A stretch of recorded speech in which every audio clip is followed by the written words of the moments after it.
So we're going to move on to our first speaker, which is Miss Natalya Ushakova, sorry. My apologies for the mispronunciation. Miss Natalya Ushakova, who joins us today from St. Petersburg, is an accredited pediatrician, an allergist-immunologist, and neuropsychologist, neurodiagnostics, and neuroconnection in childhood. She has a deep commitment to holistic care. She integrates innovative approaches like neuro-linguistic programming, LLP, and profiling into her practice. Her career spans pioneering work in pediatric medicine, neuropsychology, and supplementary education. She focuses on the comprehensive well-being of children. We begin our conference with a topic that touches one of the most sensitive and formative stages of human development, adolescence, a period of profound transformation that shapes both the individual and the society of tomorrow. So without further ado, please allow me to introduce Ms. Natalya Ushakova and her presentation, which is titled Neuropedagogy in Adolescent Development and Education.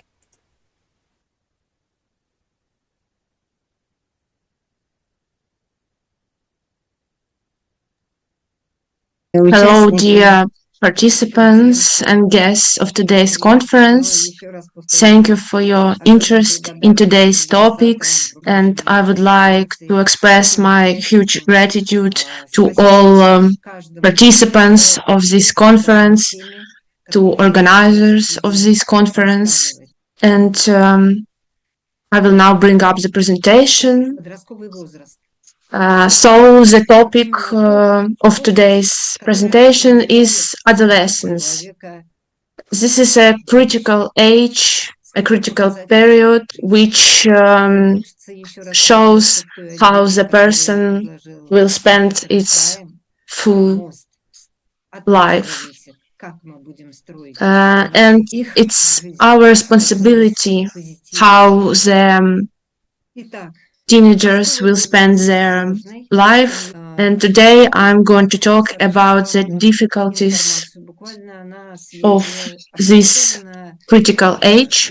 And first of all, I would like to emphasize new discoveries by scientists from the University of Cambridge, and this research, this information is unique because it changed our perception of growing up. And what do they propose? The neurobiologist, scientists of Cambridge University. They created a table of how the brain develops, divided the development on 5 stages. The first stage, childhood, from 0 to 9 years. During this period, the active formation of neural connection takes place. The second period, adolescence, from 9 to 32 years, when white matter grows, new neural connections are strengthened. The third period, from 32 years to 66 years, stabilization of neural connections, which work effectively all the way into old age. And old age begins at 66, and gradual changes in brain structure occur. But the gradual, talking about the maturity of brain getting old, it's related to the insufficient amount of food which it consumes. So basically our brain has no limits, and it's limited only by insufficient amount of foods. So getting old is very much related to our health in general, and what's even more important, on our social health. And today we will pay attention in this presentation on age from 9 to 17. Why? Because next period till 30 years is just a replication of patterns which were developed during the period from 9 to 17 years. Many psychologists know about this, that there are critical periods in life, and today we will talk which transformations, which critical periods happen in this time frame, and why are they important. This transformation always unexpected.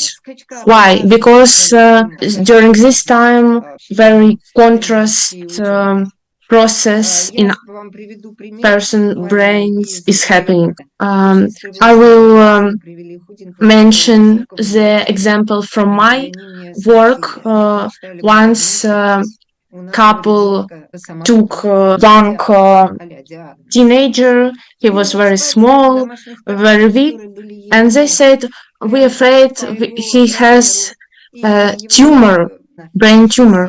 But I said that it's normal because it can be unexpected. He can get old unexpectedly, and if now he looks weak, it doesn't mean it's something wrong with him.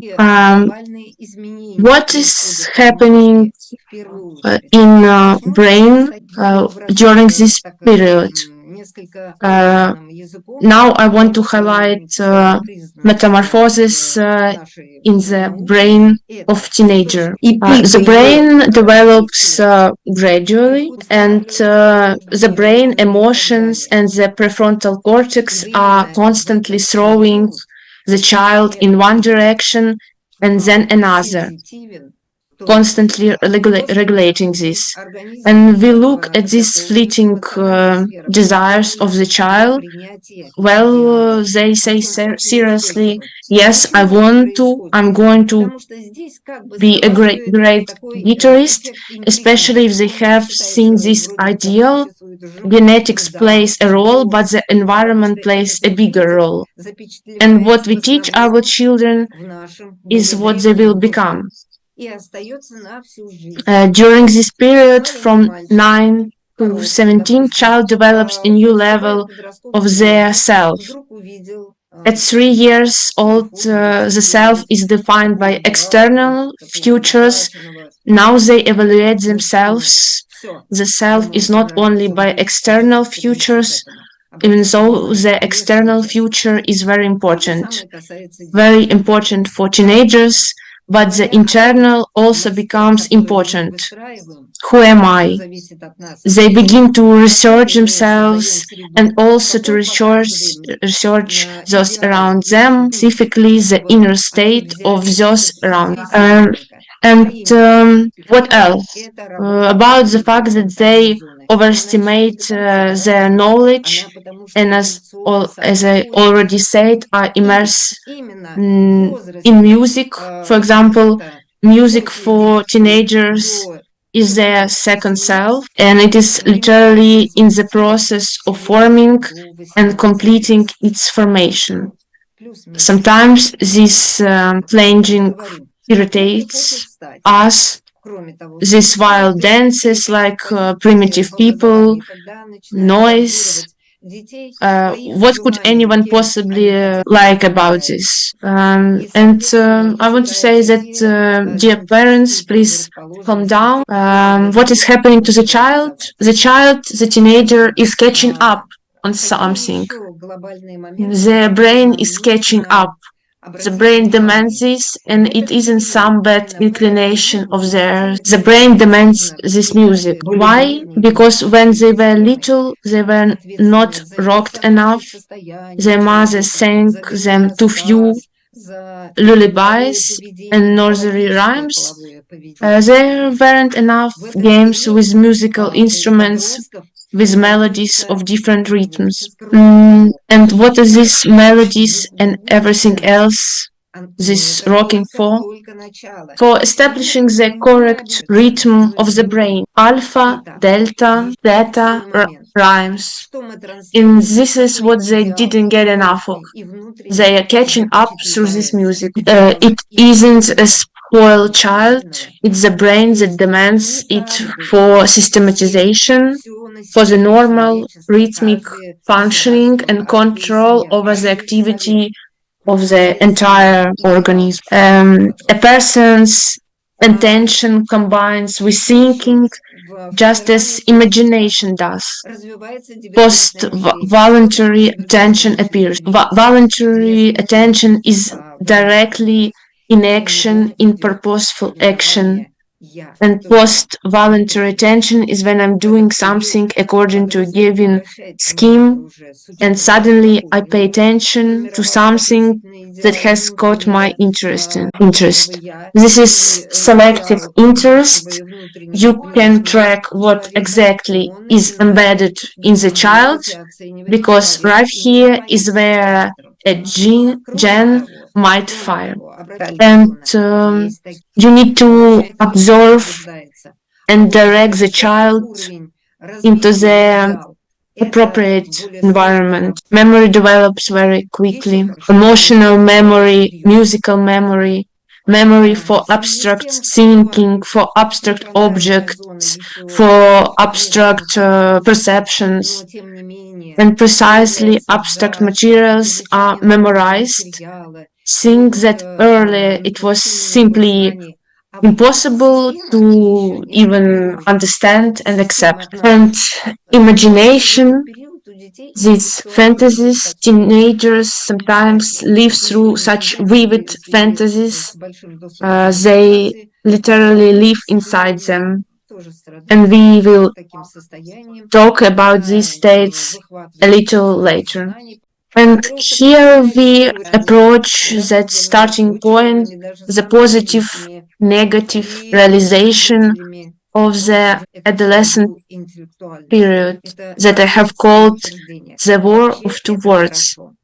It happens, you could name it differently, but I name it this way allegorically. It happens throughout a person's entire life. What is this war?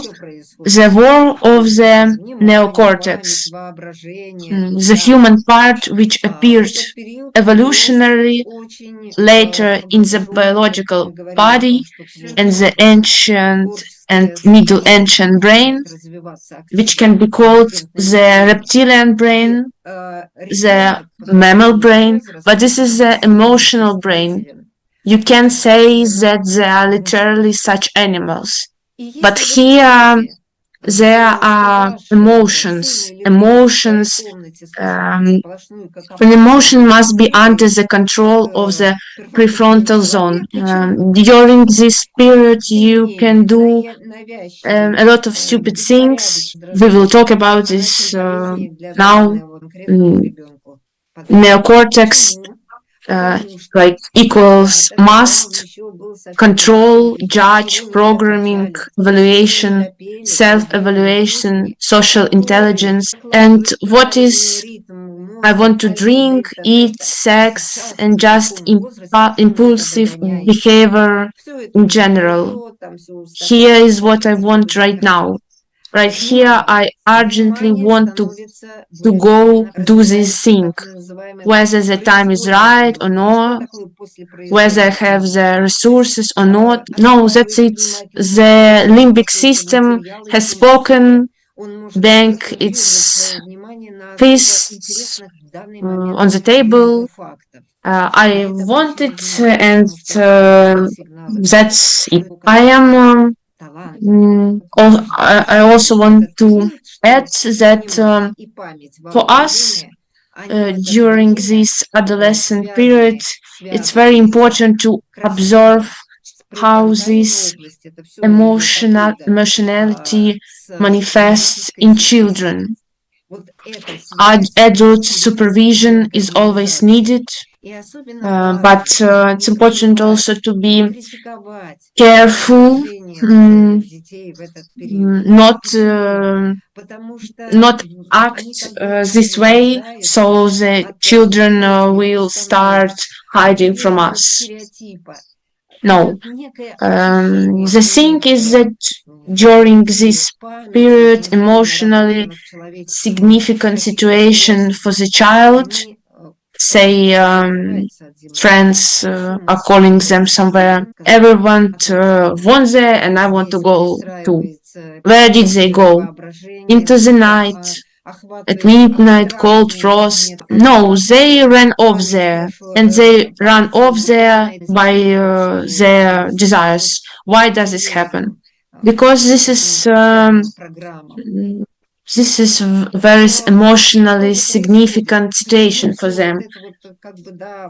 How and why it's emotionally significant, we will find out a bit later. And here, in this situation like this, neocortex says, don't, you can't, it's dangerous there. And they told, no, I'm going. Why they are going? Because everyone is going there. Who is everyone? For example, my classmates of the same age or close to that age. This is just the period when children develop conforming behavior. What does this mean? They develop conformism, that is the striving to join some group. We will also talk about this now. And also, why does the neocortex suddenly start giving ground, sort of losing in this war of emotions, of the animal part of the human, roughly speaking? That's not quite right, of course. This is allegorical, because the period of death of a number of neurons of the brain and synaptic connection is taking place. Why this? This is called dreaming. The sensory connections are literally cut off. The synapses, and that's it. They close, like kind of little box is being shut. And a neuron that has no connection doesn't work. And what is this? It's basically death occurs. It is believed that this death is for the good, so that, as they say, the idlers aren't needed. We need to clear the space of idlers and get to work, roughly like that. The brain acts very pragmatically. These neurons are unnecessary. They are idlers. We remove them. What does the idling depend on? On the child's environment. Either it's very narrow, one-directional. We don't show the child the whole world, or we devalue the child and interfere with the proper development of the prefrontal region. And how do we devalue the child? This happens even unconsciously. We unconsciously devalue this prefrontal zone in them. How? I have heard this repeatedly and used to do it myself before I understood everything. So the example of devaluing is when we are telling the child, you're my little bunny rabbit, you need to do it like this, not like this. You my little fluffy. So all these sweet talks. And when we're using the names of animals, when we um, call our children. So we humanize the animal and we devalue the human. And child fixates on this, and for us it seems, well, because I called them a little kitten, well, the not a little kitten, and so it carries some psychological, I would say, damage unconsciously to the children. The brain and the connection of the prefrontal human and limbic system with everything else. Control, how can control be exercised here? If mom kiss children, calls them a kitten in a tender voice, control is already reduced. We pay attention to this. What else do we need to pay attention to? The age peaks of growth of various sections of the gray matter, the white matter. Why it's very important for us? For example, the peak development of the gray matter of the frontal lobe begins at age 11 in girls, in boys at 12, 13 or 14. These are very important sections. They are all elements of the social brain, and particularly important here is the prefrontal zone. Why it's important? This is all the prefrontal cortex, the human level. It's a component part of precisely the social brain, one of the important ones. This is intention. This is the capacity for empathy. This forecasting, control, combine the skill to combine imagination with think, the ability to perceive a person as a whole, the ability to form spiritual ideas rather than material ones, and control over impulsive behavior that's of the old limbic system. Orangutan, for example, said, "I want," and this is controls, and this right here controls it, and it begins to develop very slowly from birth, little by little, step by step, carefully.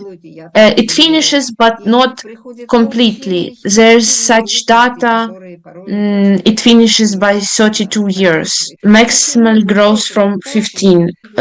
From 15, it starts growing maximally up to 20 years and finishes by 32 years. Right here is where this kind of overlap happens.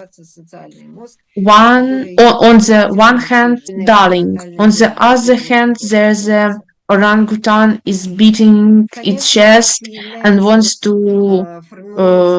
comment everything. And then the friends calling and anything else you can think of.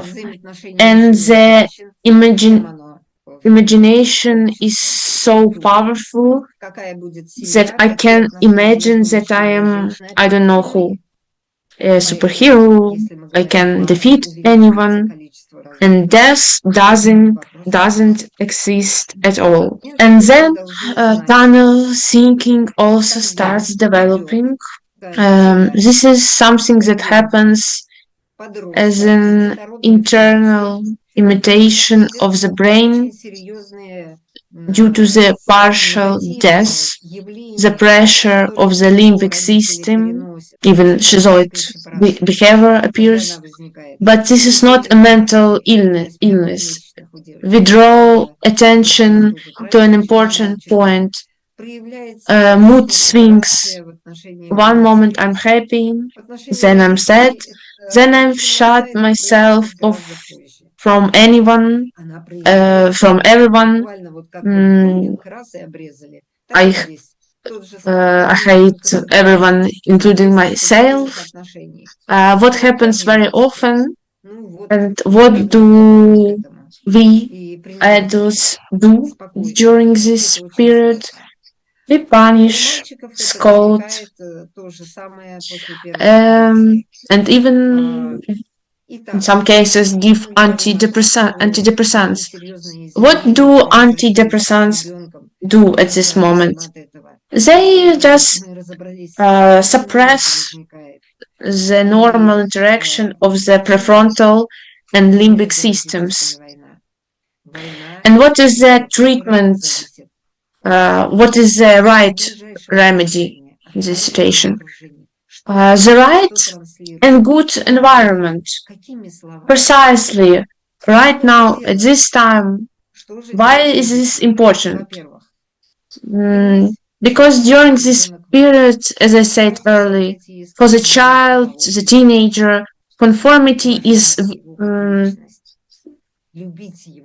vividly expressed in them. Conformist, that is, belonging to some group. Teenagers at this time kind of get intoxicated by one another because the smell of their own hormones and the hormones of those around them and their serotonin is of the charts, and there's adrenaline and cortisol, aggression, depending on what ideals we are now beginning to transmit. Eyes on them.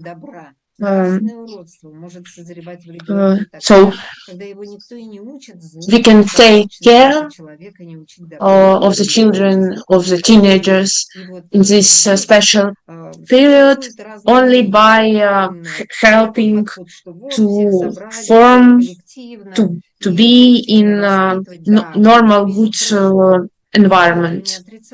During this period, scientists prove that teenagers influence one another in such a way that it is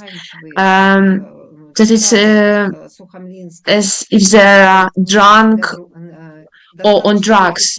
And why not extend this state of intoxication even further?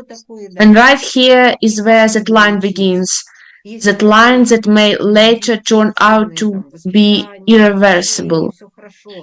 And of course, during this period, the great danger is that the child may commit irreversible actions. They pay a great deal of attention to their appearances and how to dress. For the first time, they seriously absorb male or female behavior more closely. Not the way it was in childhood when you could dress them as a boy, as a girl, however you like, and they didn't care. And right here is precisely where this behavior and how we dress, we transmit who we are. We want to show, children want to show that they are already adults. And I would like to finish my presentation because I'm already out of time. Thank you for your attention. Спасибо большое, Professor Natalya. Thank you very much for such a wonderful talk.